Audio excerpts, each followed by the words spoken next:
Picture this. You come home from a 12-hour day running the construction company you built from nothing, expecting maybe a warm dinner and your wife asking about your day. Dead, you find divorce papers on the kitchen counter next to a bottle of wine and 2 glasses, neither of which were meant for you. That was my Tuesday. By Thursday, I was walking down the aisle with her sister. By Friday, Monica had lost her mind completely. Before we jump back in, tell us where you're tuning in from, and if this story touches you, make sure you're subscribed, because tomorrow, I've saved something extra special for you. They say revenge is a dish best served cold, but sometimes it comes piping hot with a side of poetic justice that even Shakespeare couldn't have written better. My name is Jake Thompson, and this is the story of how the worst day of my life became the beginning of the best chapter I never saw coming. The funny thing about betrayal is that it rarely happens overnight. It's more like a slow leak in your roof that you keep promising yourself you'll fix next weekend, until one day you wake up and your ceiling has collapsed. For me, that ceiling came crashing down on a cold November evening in Denver, but the leak had been dripping for months. Monica and I had been married for 3 years, and from the outside, we probably looked like the perfect couple. She was the ambitious marketing executive with her sleek, black hair, always perfectly styled, and her designer clothes that cost more than most people's rent. I was the guy who'd turned my dad's failing construction business into one of Denver's most respected firms. We lived in a beautiful home in Cherry Hills Village, drove matching luxury cars, attended all the right social events at the Denver Country Club. But perfect is just another word for fake when you're living it from the inside. The first crack in our foundation appeared about 8 months earlier, when Monica started working late more often. Now I'm not a paranoid guy, and I understood that climbing the corporate ladder meant putting in extra hours. Well, I'd done the same thing building my business.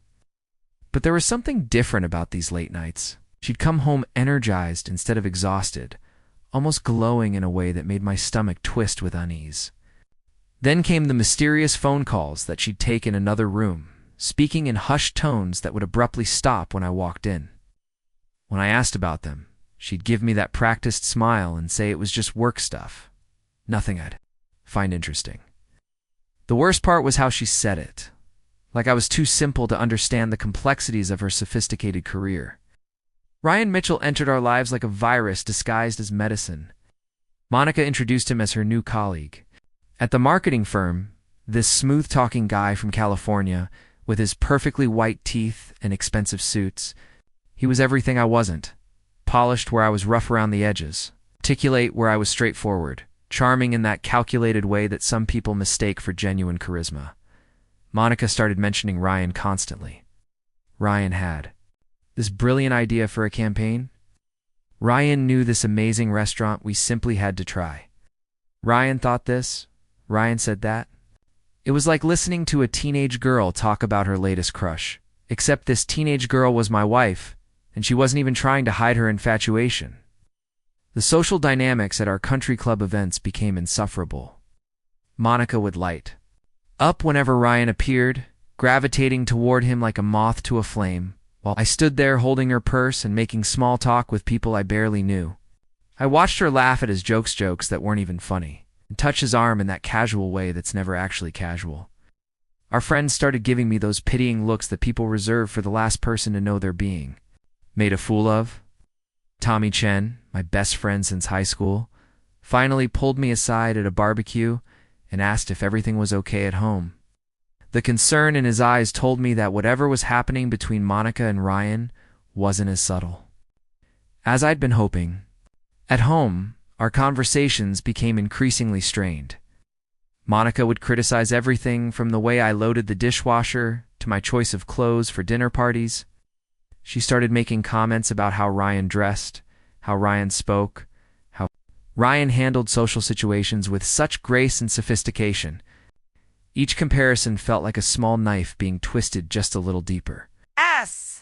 The intimacy between us evaporated like water in the desert.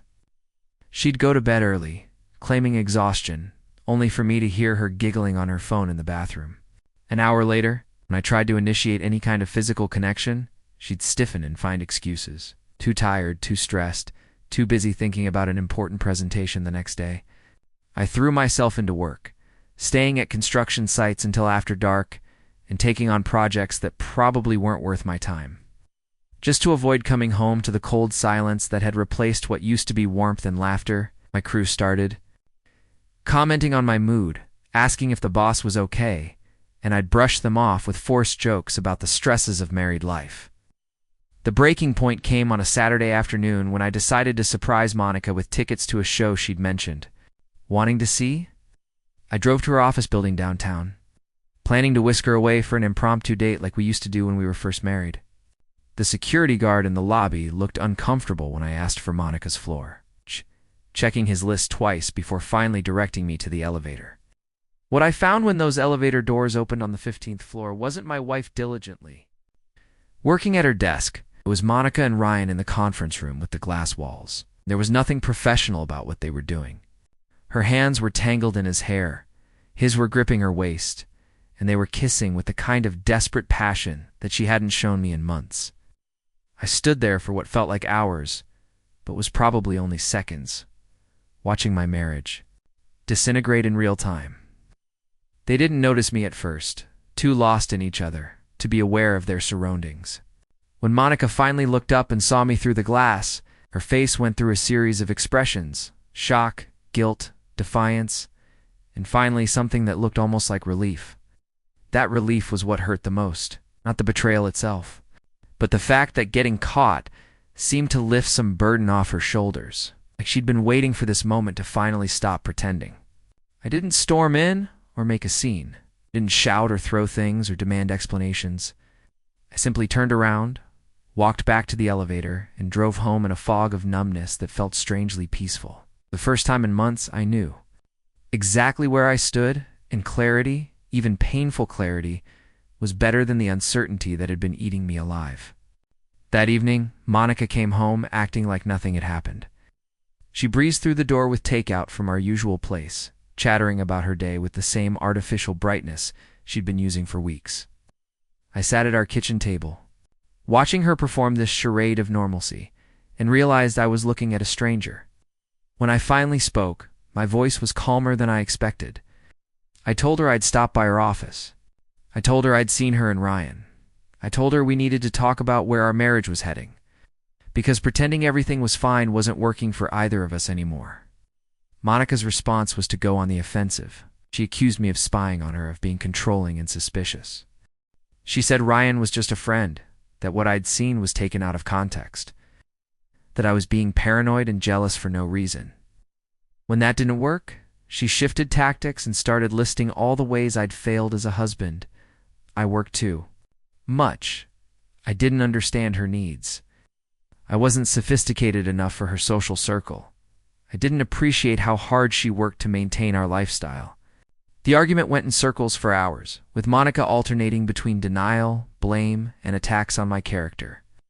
By the time we went to bed that night, nothing had been resolved, but something fundamental had shifted between us. We were no longer two people trying to save a marriage. We were two people waiting to see who would give up first. I didn't have to wait long for my answer. The divorce papers arrived on a Tuesday morning, delivered by a courier who looked embarrassed, too. Be handing over what was clearly the end of someone's world. Monica had left for work early that day, claiming she had an important client meeting. But I suspected she just didn't want to be there when the legal documents arrived. Cowardice wrapped up in a business excuse, just like everything else in our relationship had become. I sat at my kitchen table, still in my work clothes from the night before, staring at the official documents that spelled out the dissolution of 3 years of marriage in cold, clinical language. Monica was seeking half of everything: the house, the business assets, the savings accounts, even the vintage truck I'd restored with my own hands during our first year together. Her lawyer had been thorough. I had to give him that. Every asset we'd built together was itemized and divided with mathematical precision. But it was the personal note tucked between the legal pages that really drove the knife home. Perfect handwriting on her expensive stationery. She'd written a single paragraph that managed to be both apologetic and cruel at the same time. Explained that she'd found someone who understood her ambitions, someone who could give her the life she deserved, someone who appreciated her in ways I never could. She wished me well, and hoped I'd understand that sometimes people just grow apart. No mention of Ryan by name, of course. No acknowledgement of the months of lies and deception. It's just a sanitized version of betrayal, wrapped up in therapies, peak about growing apart and finding herself. It was probably the most insulting thing she could have done, treating our marriage like a failed business partnership instead of acknowledging the emotional devastation she'd caused. My phone started ringing almost immediately after I'd finished reading. Word travels fast in business circles, and Monica had apparently been laying the groundwork for this divorce for weeks. Vendors who worked with my construction company were calling to express awkward condolences. Clients were wondering if the divorce would affect ongoing projects. Even my own employees were nervous about job security, worried that a messy divorce might tank the business. The social fallout was even worse. Our mutual friends were already choosing sides, and most of them were choosing Monica. Moved in sophisticated circles, after all, and she knew how to spin a story. Within days, the narrative around town. Preparing and narrating this story took us a lot of time, so if you are enjoying it, subscribe to our channel. It means a lot to us. Now back to the story. Was that I was a workaholic husband who'd driven his ambitious wife into the arms of someone who truly appreciated her. I was the boring construction guy who couldn't keep up with his dynamic, successful wife. Tommy tried to set the record straight wherever he could, but Monica's version was more palatable for our social circle.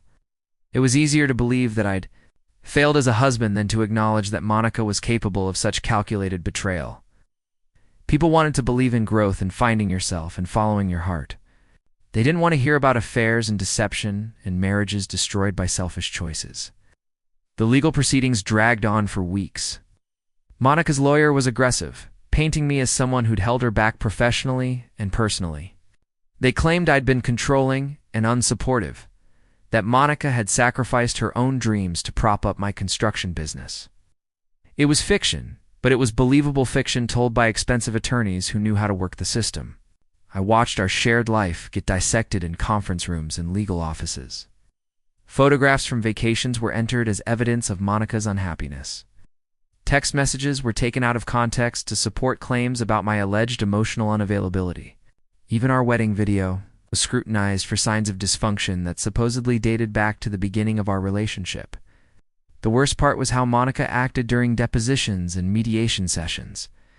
She'd sit across from me with this expression of patient suffering, like she was enduring these proceedings for both our sakes.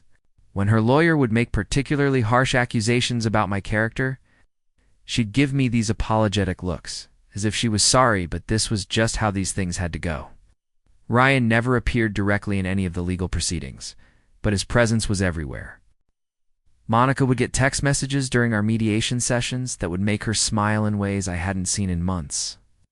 She'd take breaks to make phone calls in hushed, intimate tones. Her whole demeanor would change when her phone buzzed, transforming from the cold, businesslike woman sitting across from me to someone soft and radiant. My own lawyer, Mr. Davidson, was competent but outgunned. Monica had hired one of Denver's most expensive divorce attorneys, someone who specialized in high-asset divorces and had a reputation for destroying husbands in court. Davidson did his best, but we were fighting with a slingshot against someone. Armed with legal nuclear weapons, the breaking point came during what was supposed to be our final mediation session. We'd been hammering out the last details of asset division when Monica's lawyer dropped a bombshell. They wanted the cabin, not just any cabin, but the family property up near Estes Park that had been in my family for 3 generations. My grandfather had built it with his own hands during the Depression. My father had taught me to fish in the stream that ran behind it. I'd proposed to Monica there, thinking it would become part of our family legacy together. Monica sat there calmly while her lawyer explained that since the cabin had increased in value during our marriage, and since Monica had contributed to its upkeep and maintenance, she was entitled to half its worth.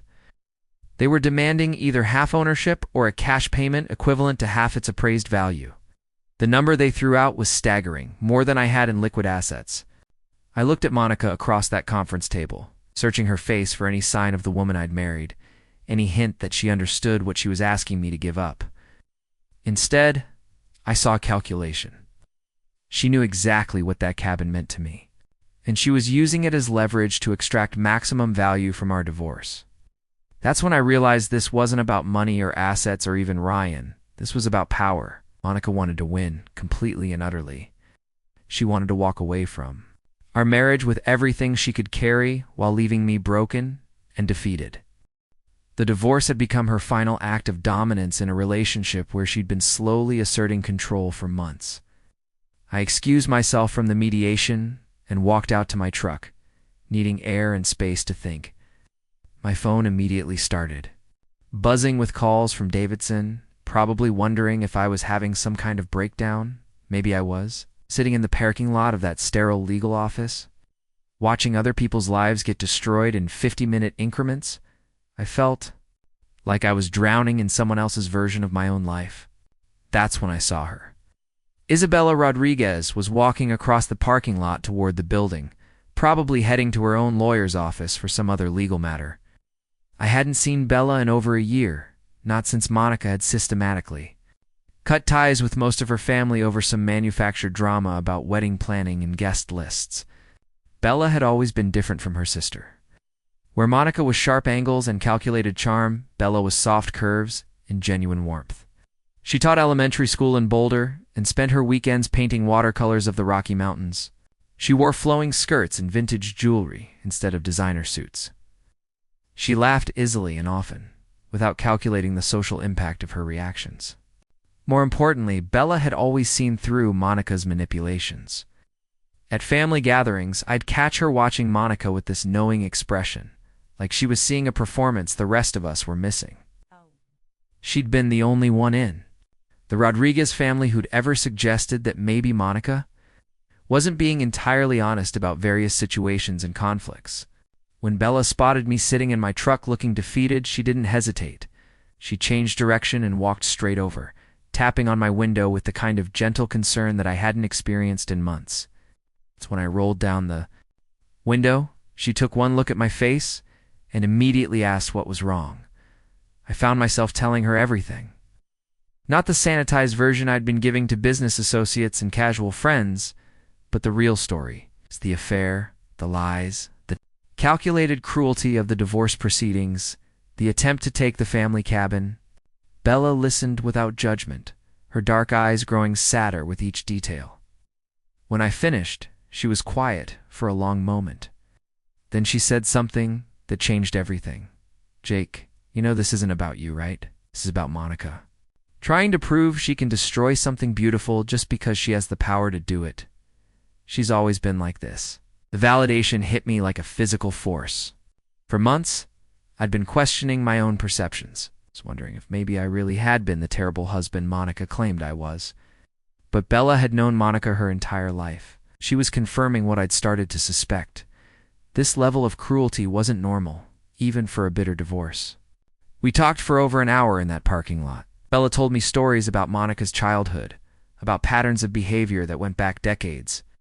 She described how Monica would systematically destroy other kids' toys when she was upset, how she'd sabotage family gatherings if she wasn't getting enough attention, how she'd always needed to win every argument and dominate every relationship. By the time our conversation ended, something fundamental had shifted in my perspective. I wasn't a failed husband being justly punished for my shortcomings. I was someone who'd been targeted by a person incapable of genuine love or partnership. The divorce wasn't my fault. It was simply Monica's final act of destruction in a relationship she'd never been capable of sustaining. As Bella walked away toward her own appointment, she turned back and said something that would echo in my mind. "For days, Jake, you deserve someone who sees your worth instead of calculating your value." I sat in that truck for another 20 minutes, watching people walk in and out of the legal building. All of them dealing with the wreckage of relationships that had gone wrong in one way or another. But for the first time in months, I didn't feel like I was drowning anymore. I was starting to get angry, and anger felt a lot better than despair. The idea hit me like lightning while I was demolishing a bathroom wall at a job site in Lakewood. Sometimes the best insights come when your hands are busy and your mind is free to wander. I was swinging a sledgehammer, working out months of frustration on some unfortunate drywall, when the solution to my Monica problem crystallized with perfect clarity. Why was I playing defense in a game where she held all the cards? Why was I letting her control the narrative, the timeline, and the emotional temperature of our divorce? Monica expected me to be the wounded, desperate husband begging for scraps of consideration. She was counting on my predictability, banking on the fact that I'd roll over and accept whatever terms she dictated. But what if I didn't? If instead of reacting to her moves, I made some moves of my own? I drove straight to Tommy's house that evening, my mind racing with possibilities. Tommy took one look at my expression and immediately opened 2 beers without being asked. We sat on his back porch, overlooking the lights of downtown Denver, and I laid out the bones of what was forming in my head. Monica thought she was playing chess while I was playing checkers. She'd calculated every angle of our divorce anticipated, every emotional response prepared for every legal challenge. But she'd made one crucial mistake. She'd underestimated how well I understood her psychology after 3 years of marriage. Monica's greatest weakness had always been her need to be the center of attention, the star of every story. She couldn't stand being upstaged or ignored. Even when we were happy, she'd get visibly agitated if I received recognition for my business, success, or if other people showed me too much attention at social events. She needed to be the most important person in every room, the most desirable woman at every gathering. Tommy listened to my emerging plan with growing amazement and concern. He pointed out all the ways it could backfire spectacularly. He reminded me that revenge fantasies rarely translate well into reality. He suggested that maybe I should just focus on getting through the divorce with as much of my assets and dignity intact as possible. But Tommy didn't understand what I was beginning to grasp. This wasn't about revenge. This was about reclaiming control of my own narrative. Monica had spent months making me feel powerless, convincing me that I was lucky to have her attention and that no one else would ever want me. She'd systematically destroyed my confidence while building up her own sense of superiority. The next morning, I called Bella, not to complain about Monica or seek sympathy, but to ask if she'd like to have coffee. She seemed surprised but pleased by the invitation.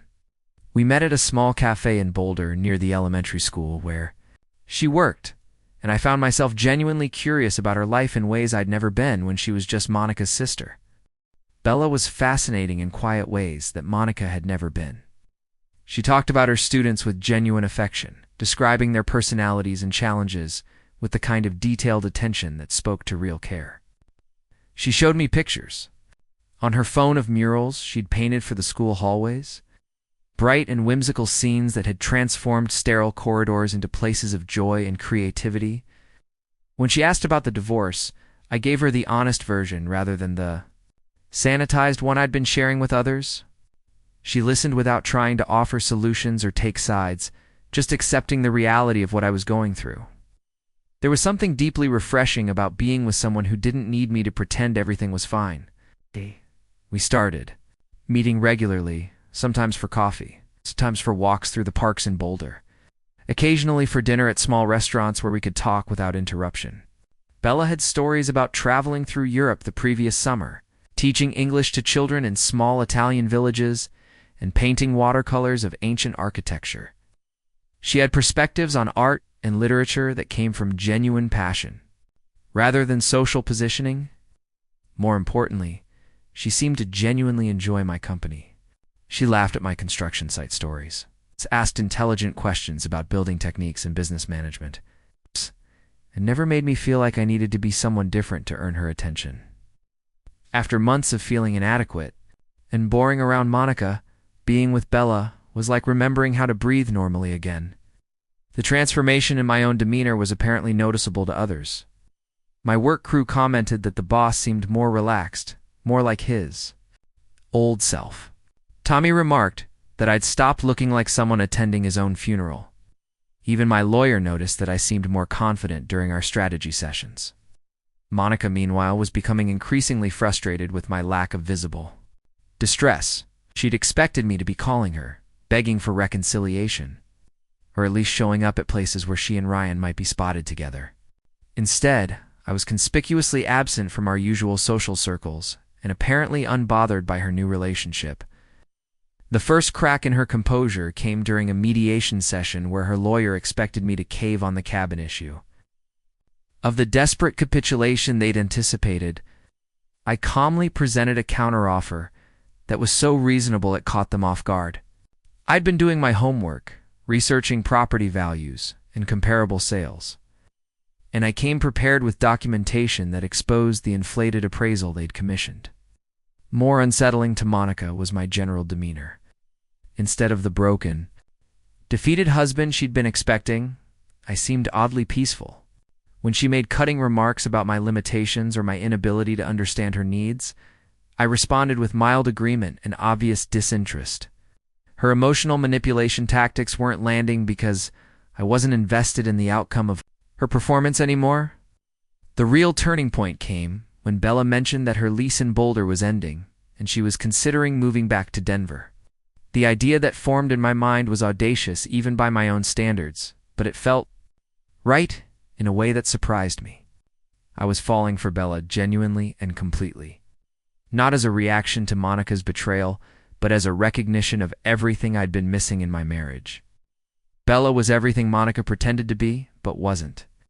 She was intelligent without being condescending, ambitious without being ruthless, beautiful without being calculating. She saw the best in people instead of cataloging their weaknesses. She built things up instead of tearing them down. When I suggested that Bella might want to move in with me, not as roommates, but as partners, she was initially shocked. She pointed out that I was still technically married, that dating her sister's soon-to-be ex-husband would cause family drama that could last for years. She worried about being seen as a rebound or a revenge tactic. I understood her concerns, but I also knew with absolute certainty that what I felt for her was real. The timing was complicated, but the emotions were genuine. I wasn't trying to replace Monica with a better version of the same thing. I was discovering what it felt like to be with someone who actually liked me for who I was, instead of someone who was constantly disappointed that I wasn't someone else. The conversation where I told Bella I was falling in love with her happened at Red Rocks Park, overlooking the amphitheater where we'd watched a concert the previous weekend. The sun was setting behind the red rock formations, painting the sky in brilliant oranges and purples. And Bella was sketching the landscape in a small notebook she always carried. She looked up from her drawing when I said her name, and I saw something in her eyes that I'd never seen in Monica's. Not calculation or assessment, but genuine warmth and affection. When I told her how I felt, she set down her pencil and was quiet for a long moment, looking out over the valley below us. Finally, she said she'd been feeling the same way but hadn't wanted to complicate my already difficult situation. She'd been attracted to me for years, even when I was married to her sister, but had never acted on those feelings out of loyalty and propriety. Now that my marriage was ending anyway, she was free to acknowledge what had always been there. The kiss that followed was nothing like the calculated passion I'd shared with Monica. It was tender and genuine, full of promise rather than demand. When we broke apart, Bella smiled and said something that sealed my fate. "Jake, you know this is going to drive Monica absolutely insane, right?" I realized that was exactly what I was counting on. The plan that crystallized over the next few days was elegant in its simplicity.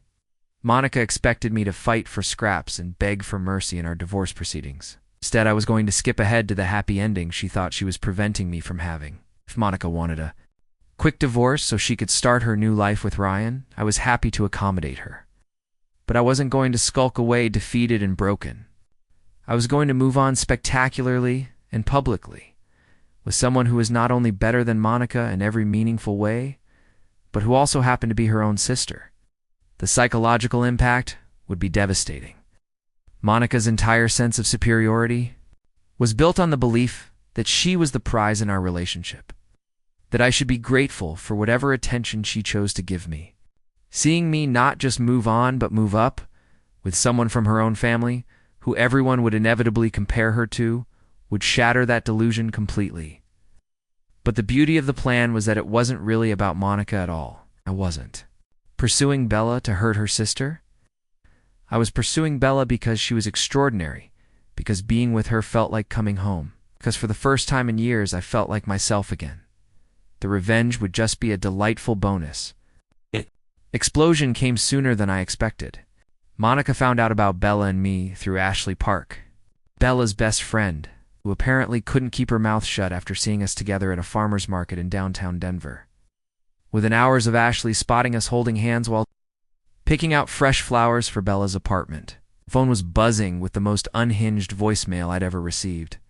Monica's voice was shaking with rage as she demanded to know what kind of sick game I thought I was playing.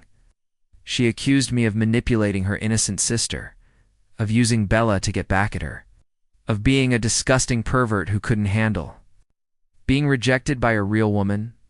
The message went on for nearly 4 minutes, escalating from anger to hysteria to something that sounded genuinely unbalanced. I saved the voicemail and forwarded it to my lawyer. If Monica wanted to play hardball, having evidence of her mental instability might prove useful down the road. The next morning brought a barrage of text messages that were even more revealing. Monica started with threats about what would happen to my business if I continued seeing her sister. Then she shifted to promises about what she could offer me if I came back to her instead of downgrading to someone as plain and boring as Bella. Finally, she descended into pure emotional manipulation, claiming that I was destroying her family and ruining her relationship with the only sister she had.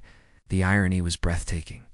Monica had shown zero concern for family relationships when she was conducting her affair with Ryan. She'd been perfectly willing to lie to her parents about why our marriage was falling apart, letting them believe I was the problem while she paraded around town with her lover. But now that her sister was involved with someone she considered her property, family loyalty suddenly mattered. Bella handled the situation with more grace than Monica deserved. She called her sister directly and explained that nobody had manipulated or pressured her into anything. She was a grown woman making her own choices about her own life, and those choices included being with someone who treated her well and made her happy. If Monica had a problem with that, she could examine her own behavior instead of blaming others. The conversation between the sisters apparently went poorly. Monica had expected Bella to fold under pressure, to choose family harmony over her own happiness. When Bella refused to back down, Monica unleashed the full force of her narcissistic rage on someone who had never done anything but love and support her. Bella came to my house that evening with red eyes and shaking hands, carrying a bag of clothes and her art supplies. Monica had not only screamed at her over the phone, but had also called their parents and given them a highly edited version of events that painted me as a predator and Bella as a naive victim. The family that had always been close was now fractured along battle lines that Monica had drawn. Carlos and Maria Rodriguez were good people who'd been caught in an impossible situation. They loved both their daughters and didn't want to choose sides. But Monica was forcing their hands by demanding unconditional support for her version of reality. When they hesitated to immediately condemn Bella's choices, Monica threatened to cut them off completely if they maintained any relationship with her sister while Bella was with me. The emotional blackmail was vintage Monica, but it was also a tactical error. Her parents had watched her manipulate situations for 30 years, and they recognized the pattern even if they'd previously chosen to enable it rather than confront. At this time, Monica's ultimatum backfired. Instead of isolating Bella, she isolated herself. Meanwhile, the legal proceedings had taken on a surreal quality. Monica's lawyer was struggling to maintain professional composure while his client became increasingly erratic. She'd fired her original attorney and hired an even more aggressive replacement, someone with a reputation for scorched earth tactics and questionable ethics. The new legal strategy seemed to be throwing everything at the wall and seeing what stuck. They accused me of hiding assets, of manipulating the valuation of my business, of conducting an affair during the marriage that predated Monica's relationship with Ryan. None of it was true, and none of it was supported by evidence, but it created a cloud of controversy that Monica hoped would damage my reputation in the community.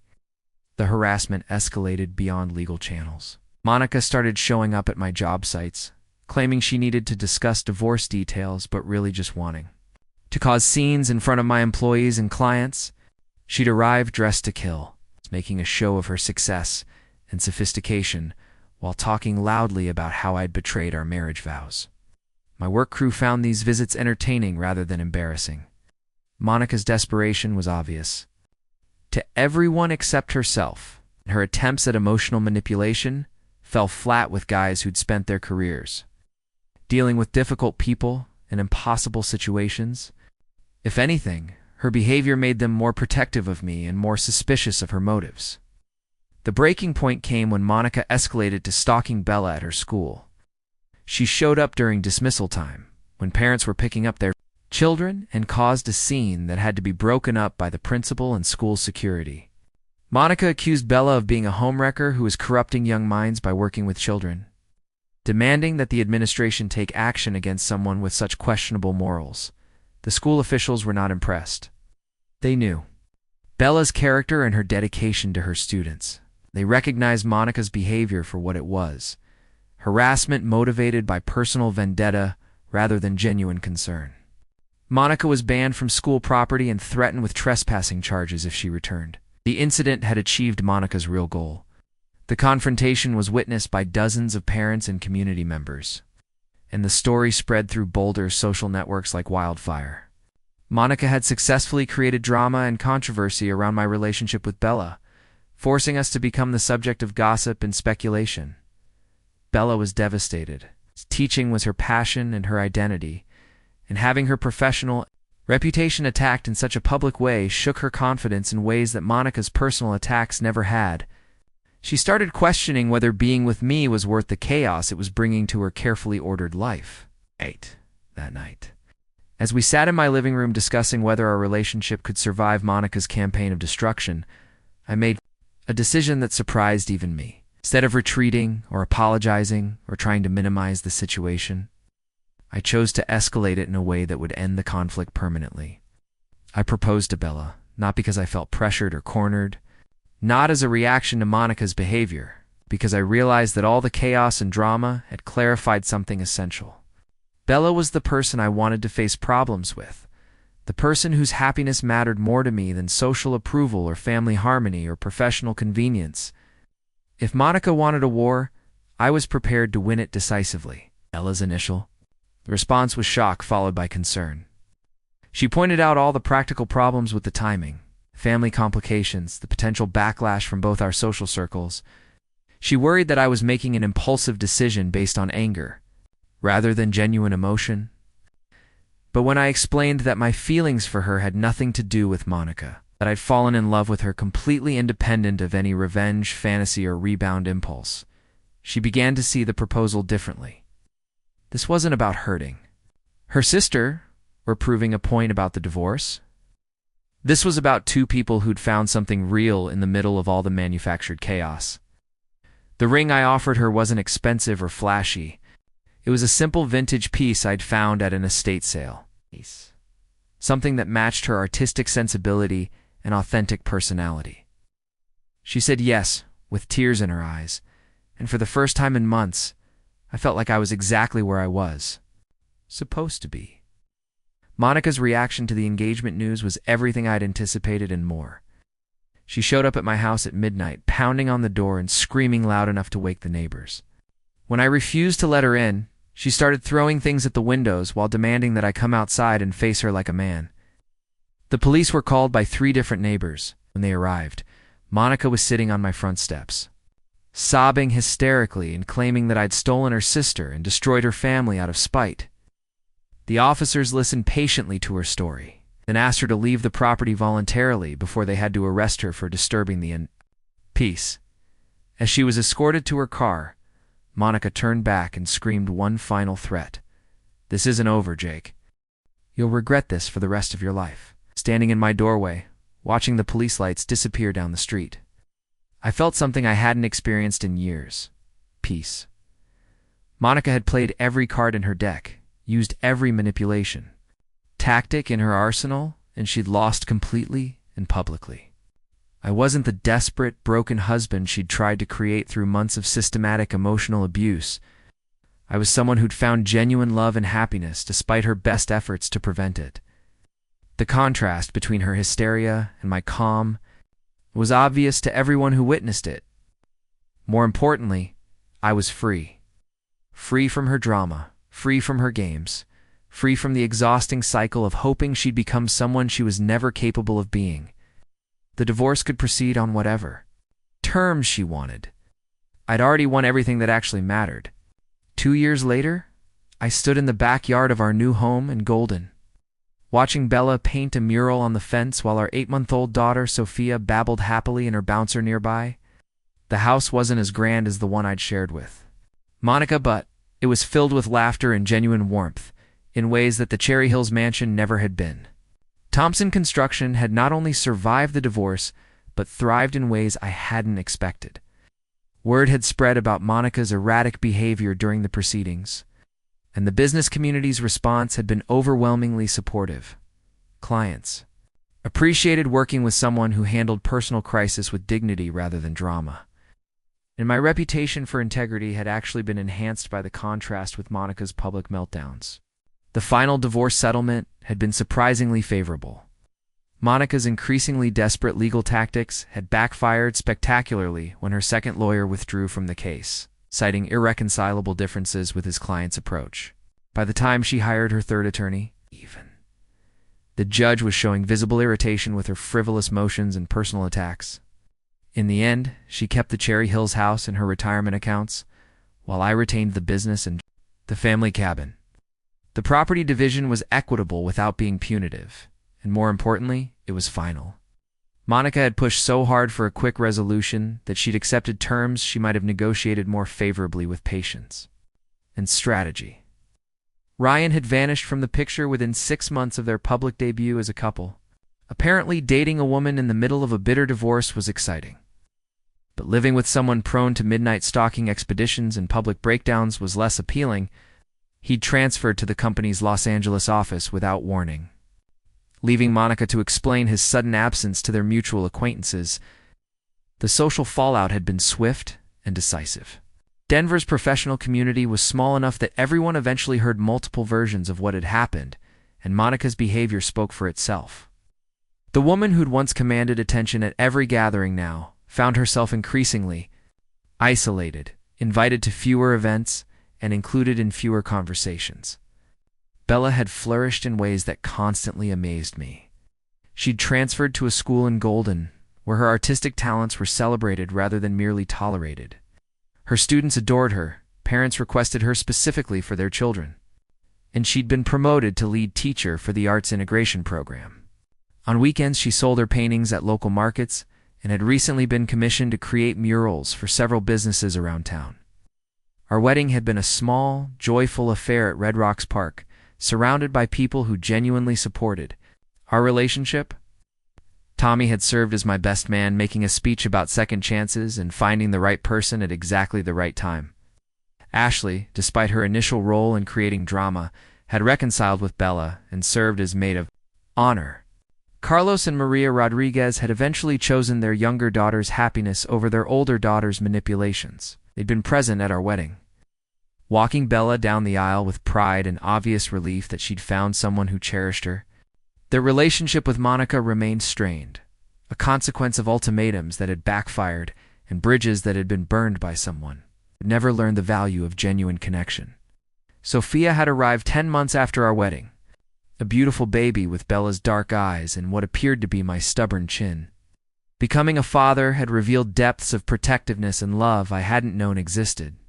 Every time I held my daughter, I felt grateful that she would grow up in a home where love was expressed through actions rather than withheld as leverage. Monica had attempted several reconciliations over the past 2 years, each more pathetic than the last. She'd shown up at Sophia's birth announcement party, claiming she wanted to meet her niece and repair family relationships. She'd sent Christmas cards with long, rambling letters about forgiveness and starting fresh. She'd even approached my parents at a restaurant, trying to convince them that I'd made a terrible mistake and would eventually come to my senses. Each attempt had been politely but firmly rebuffed. I had no anger left for Monica, but I also had no interest in allowing her chaos back into our peaceful life. She'd made her choices during the divorce, revealing aspects of her character that couldn't be unseen or forgotten. Some bridges once burned shouldn't be rebuilt. The most recent intelligence about Monica came through Tommy, who'd heard from mutual acquaintances that she'd left Denver entirely. Apparently, she'd accepted a position with a marketing firm in Phoenix, starting over in a city where her reputation hadn't preceded her. Whether the move represented genuine self-reflection or simply a search for new people to manipulate remained unclear. I wished her well from a distance, hoping she'd find whatever it was she'd been searching for through all those years of dissatisfaction and drama. But I no longer felt responsible for her happiness or guilty about her choices. She'd had every opportunity to build something beautiful with me, and she'd chosen destruction instead. Standing in my backyard, watching my wife create art while our daughter discovered the world around her, I felt the deep contentment that comes from knowing you're exactly where you belong. The chaos and pain of the divorce seemed like something that had happened to someone else, a cautionary tale rather than a personal experience. Bella looked up from her painting, smiled, and gestured for me to come see what she'd created. The mural was a mountain landscape with a sunrise breaking over the peaks, symbolizing new beginnings and endless possibilities. At the bottom, she'd painted our family as simple figures holding hands, surrounded by wildflowers and butterflies. It was beautiful in its simplicity and hope, everything that Monica had never understood about what actually mattered in life. As I wrapped my arms around my wife and kissed the top of our daughter's head, I realized that Monica had done me the greatest favor possible. By revealing her true nature so completely, she'd freed me to find genuine happiness with someone capable of both giving and receiving authentic love. Sometimes the worst thing that happens to you turns out to be the best thing that could have happened. Sometimes people leave your life to make room for the right person to enter it. Sometimes what feels like an ending is actually the beginning of everything you never knew you wanted. Up next, you've got 2 more standout stories, right? On your screen, if this one hit the mark, you won't want to pass these up. Just click and check them out.